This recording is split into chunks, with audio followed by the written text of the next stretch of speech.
the French team. Hi.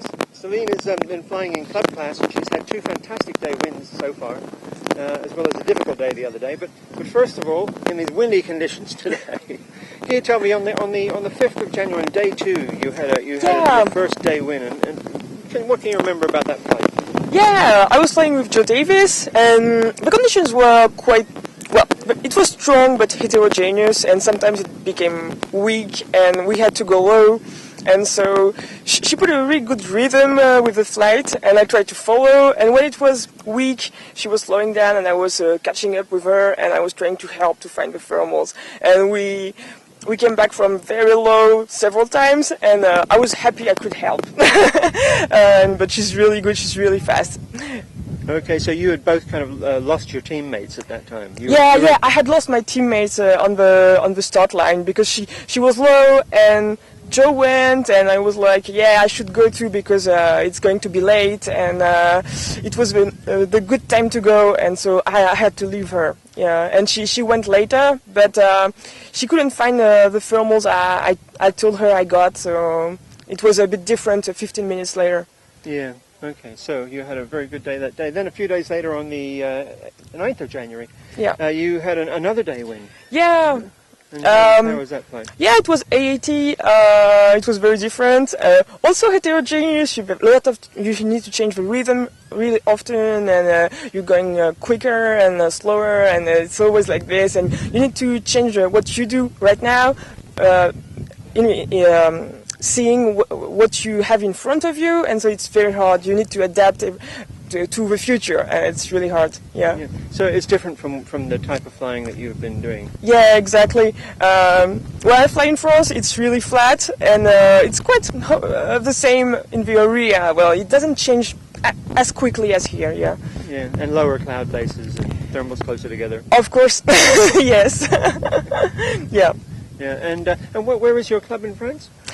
It's it's a bit in the south of Paris, close to Paris, and it's very flat. It's called the Beauce. We have big, large, long fields, and it's really safe. Yeah. But you've been flying at Saint-Aubin as well. Yeah. Yeah. Also, we train with the French national team in Saint-Aubin in South Alps. Yeah. Yeah. And I'm really scared of mountains because I'm not used to it.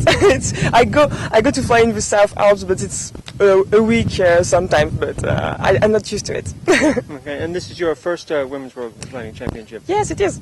Yeah.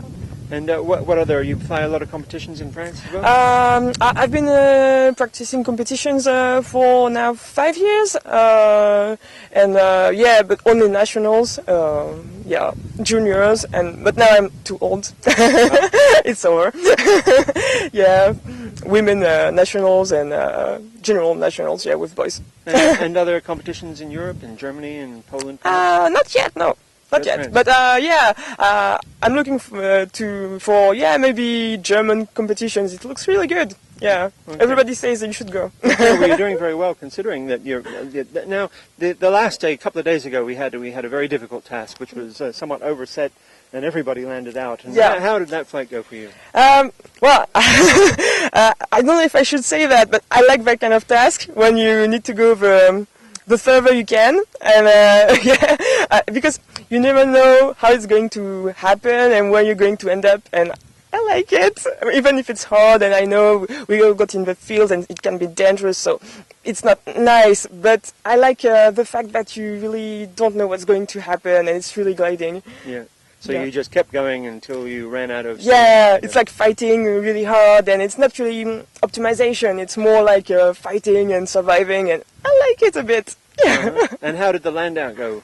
I was a bit surprised because I found a very nice, large, long and big field like at home in France, in the Beauce. And so I thought, oh, that's like home, I love it. And I took it. And in fact, when I landed, the glider was perfectly fine. But I think I was lucky because it's so dry here that there are big line holes. Yeah. And very big, and I think that if my landing gear would have went inside it, I could have broke the glider. So I think I was a bit lucky, and well, I did well, but it's very surprising because you can see it from above, and I was a bit surprised when I went out of the glider. Yes, it certainly can be very rough in these very, very dry paddocks. Yeah. And your retrieve was okay? You didn't come back at 4 o'clock in the morning? Yeah, I had a little problem because the field was very big. I had problems to look at the corners to see where I could enter the field, and it wasn't.